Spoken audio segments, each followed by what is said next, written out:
Stuart, Florida. I'm Beth Simpkins from Rhumb Line Yacht Sales, and I am aboard Seahorse, a 2018 Antares 44. She is a GS model, the first one actually that came out of the factory in this layout. We will walk through the boat in detail and show you all her upgrades and how well she's been maintained. Let's start in the cockpit. The first thing you notice is the orange accent cushions that set Seahorse apart and stand out. Certainly made for a great boat show boat. Upgrades at the helm, an additional B&G display, great view from the helm station. From there you can see all four corners of the boat very clearly. That first mate seat was upgraded to a lounge, as well as the fridge freezer below it. Storage in the cockpit is huge. This is just a sampling. Looking forward, you can see the other upgrade, which is the full stainless steel handrails. And then, of course, with the GS layout, you get a wide open aft area for great sunsets and viewing, and great davits to hold the dinghy.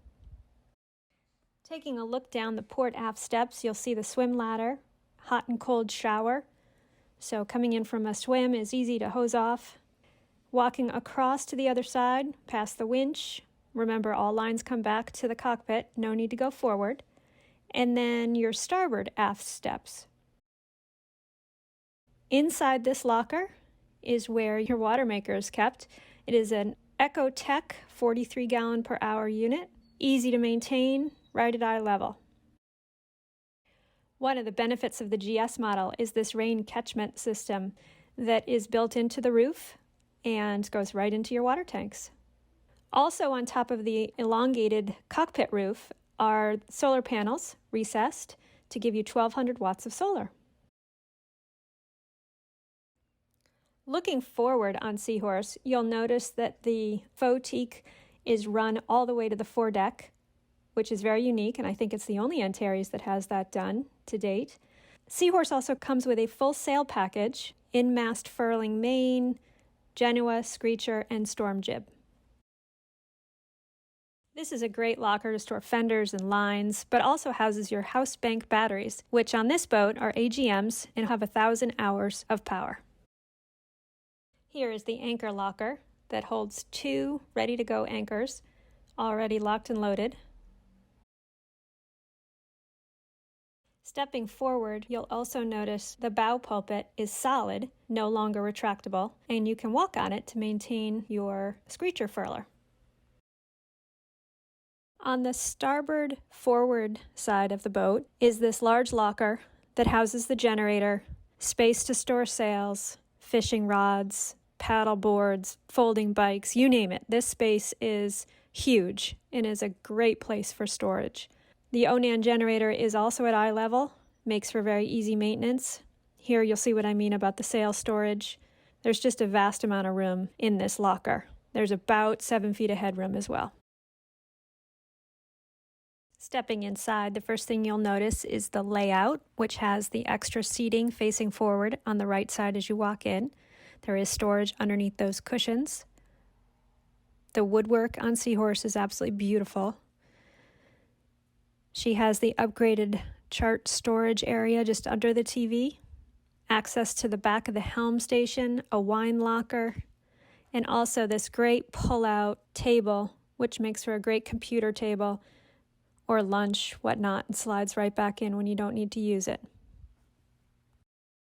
As in all Antares, the nav station faces forward as a great workspace and still allows for great visibility. These salon windows let in a ton of light and make the salon very open and airy, especially with the hatches above and the large port lights on either side of the boat.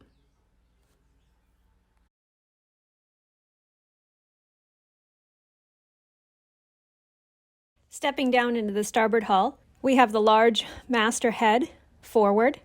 It's got a huge shower, which is separate, so you can keep the head dry while you take a shower. Large vanity with deep storage. Lots of ventilation between that port light and the overhead hatch, and then more storage underneath the sink.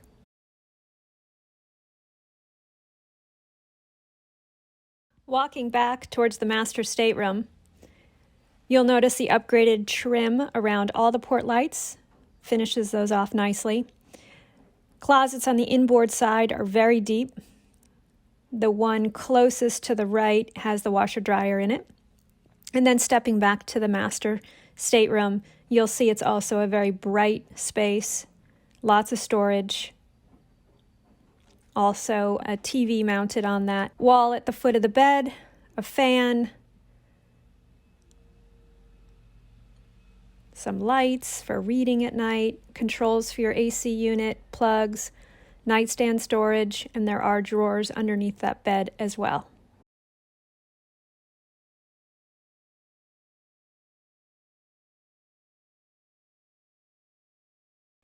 Working our way back forward, access to the engine is in the floorboards, midship.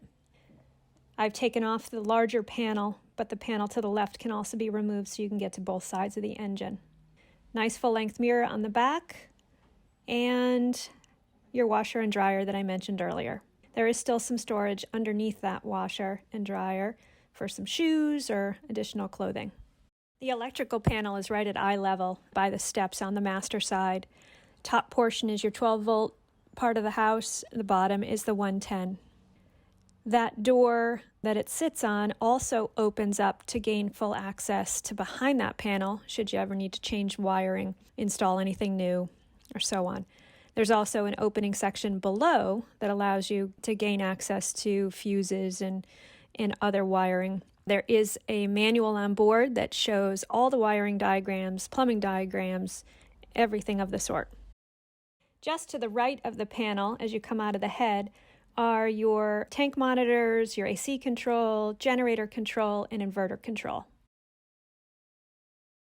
Stepping down into the porthole is your large galley with a 4-burner stove, 2-basin sink, oven, microwave convection oven, lots of drawers, just a ton of storage.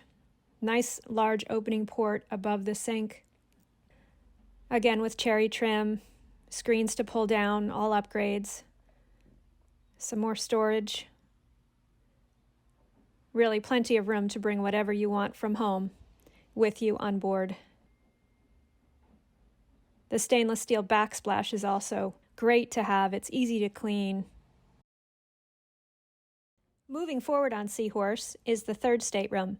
This configuration was done with the crew bunk across the bed with storage up above that. Nice steps up to the bunk.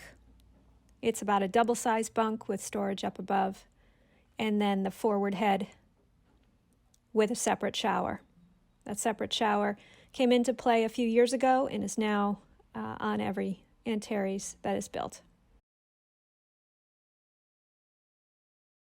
Aft of the galley is the second stateroom. You can see, again, hatches galore, lots of light and ventilation, a nice fan. Upgrade included the shelving in the corner, and of course your standard escape hatch. Lots of storage. Those 2 drawers are actually very, very deep. Cabinetry, more storage, beautiful woodwork throughout. And again, the cherry trim rings around all the portholes as well as shades that can be drawn for privacy. That's our walkthrough on Seahorse. I hope you have enjoyed it, and I hope it's given you a very good understanding of all that Seahorse has to offer. As I mentioned in the beginning, she has many, many upgrades. The top hits are on the interior side. The fact that it's the E layout with the additional seating facing forward, bookshelves in the cabins, there's a safe in the master, and all of the ocean air pull-down shades with the cherry rings around the port lights are a plus.